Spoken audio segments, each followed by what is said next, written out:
Je vais pas te mentir, l'année dernière, je sortais encore des phrases comme no pain no gain ou encore si tu t'entraînes pas à l'échec, c'est juste que tu es trop faible. Jusqu'à ce que je me rende compte d'une réalité, c'est que je resterai pas débutant jusqu'à la fin de ma vie. En powerlifting, on a vraiment cette mentalité de je dois m'entraîner à fond sinon je suis un sous-homme, mais en réalité, ça marche pas comme ça. Dans cette vidéo, je vais souvent parler de RPE, donc pour qu'on mette tout le monde au clair dès le début de cette vidéo, je vais t'expliquer un petit peu ce que c'est que le RPE. Un RPE, c'est tout simplement une échelle de difficulté sur une série. Un RPE 9, par exemple, signifie que tu vas avoir une rep en réserve. Donc autrement dit que par exemple, tu fais une série de 8 et tu aurais pu faire une série de 9, mais volontairement tu t'arrêtes à 8 pour préserver un petit peu ton corps. Un RPE 8, ça veut dire que tu vas avoir 2 reps en réserve, donc que tu fais des séries de 8 et que tu aurais pu faire des séries de 10. Je pense que tu as compris le concept. Déjà, il y a une vérité qu'il faut comprendre, c'est que s'entraîner RPE 10, c'est systématiquement inférieur au fait de s'entraîner RPE 8 ou RPE 9 si ton objectif c'est de prendre en force. Initialement, je me disais que si je voulais augmenter mes performances, d'un point de vue logique, il fallait que je pousse mon corps à ses limites et donc vraiment atteindre les limites, voire les surpasser et donc forcément toujours avoir un effort maximal. Mais en fait, c'est juste pas la bonne chose à faire. Ça fonctionne très bien en muscu, mais ça fonctionne très mal en force. Déjà, premier problème, et il est évident, c'est que forcément, plus tu te rapproches de ton max, plus ta technique va se dégrader. En général, c'est un petit peu moins grave en musculation, étant donné que non seulement tu utilises des charges plus légères, et souvent tu vas t'entraîner sur des machines. Donc par exemple, je dis n'importe quoi, tu fais un tirage vertical, si jamais tu es à l'échec sur la phase négative de ton tirage vertical, tu as juste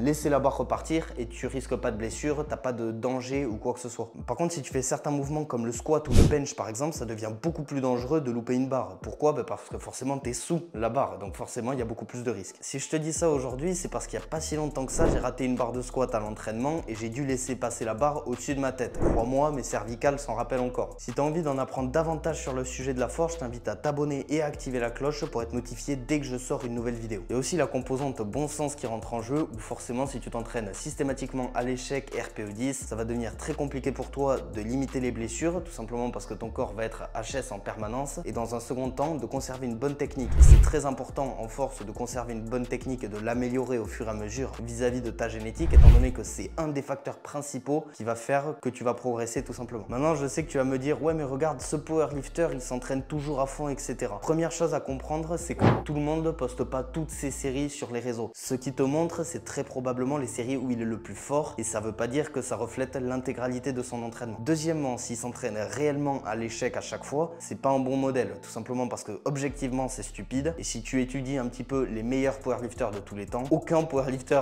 exceptionnel ne s'entraîne à l'échec tout le temps, tout simplement parce que d'un point de vue physiologique, etc., c'est pas optimisé. Maintenant, est-ce que je te dis de t'entraîner avec des haltères roses? Non, entraîne-toi quand même avec un minimum d'intensité, donc dans le pire des cas, garde 3 reps en réserve. À titre personnel, je vise le RPE 10 uniquement pendant les compétitions. Ça m'empêche pas de l'atteindre accidentellement quand tu te dis ben, en fait j'ai les capacités pour faire ça, mais au final le jour en question t'es pas bien, t'as pas mangé, t'as pas dormi ou quoi que ce soit, ou t'as les aléas de la vie qui font que t'es pas bon sur cette séance, ça arrive. Maintenant il faut vraiment pas que tu vises et que tu te donnes un objectif d'atteindre RPE 10 dans tes séances de façon générale. Éventuellement sur la dernière séance de picking, mais personnellement je te le recommande même pas. En gardant toujours quelques reps en réserve, je m'assure d'avoir une meilleure progression sur le long terme puisque je crame moins de ressources sur le court terme. Explication: si la première semaine je suis RPE 9, forcément la deuxième semaine je vais être RPE 10. Par contre, si je commence RPE 7, il va me falloir 2 semaines de plus pour arriver RPE 10. Autrement dit, il va quasiment me falloir un mois. Par contre, si la première semaine je suis RPE 7, il va me falloir 2 semaines de plus pour arriver RPE 10. Et donc au final, au lieu de progresser pendant seulement 2 semaines, je vais pouvoir progresser pendant 4 semaines. Étant donné que je commencerai avec une charge qui est bien plus légère,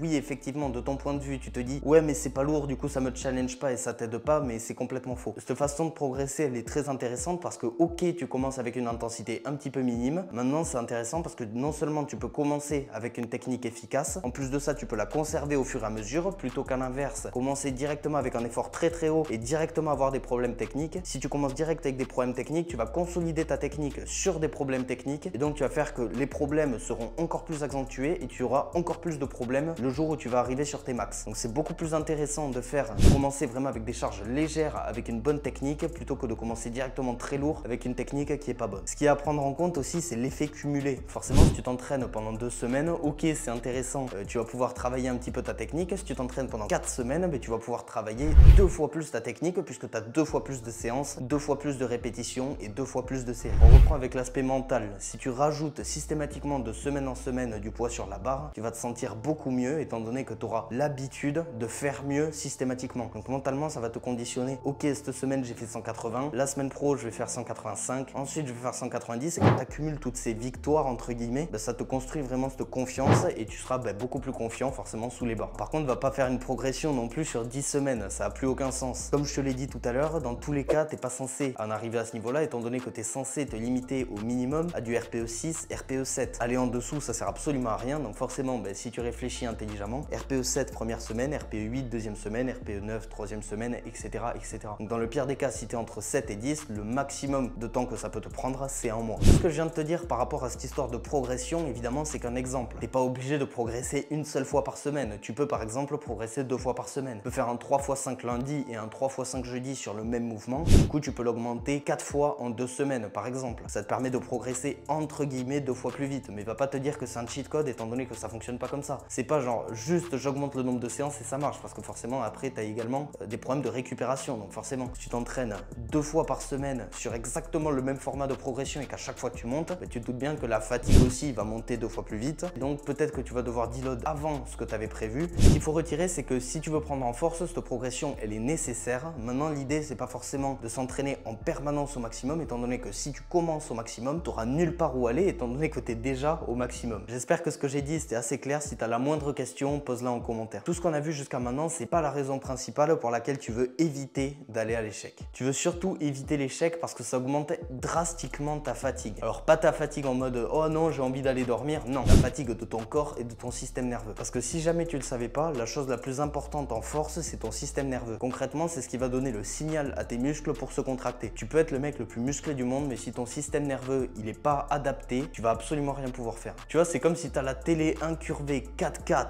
la joie et au final t'as pas le câble. C'est con. Là c'est pareil, si tu as le physique à Ronnie Coleman et que ton système nerveux il est pas opérationnel, tu vas être éclaté. Donc pour réduire cette fatigue, la chose à faire c'est un deload. Un deload en général c'est une semaine entière de récupération active. Donc une semaine où tu vas quand même à la salle, etc.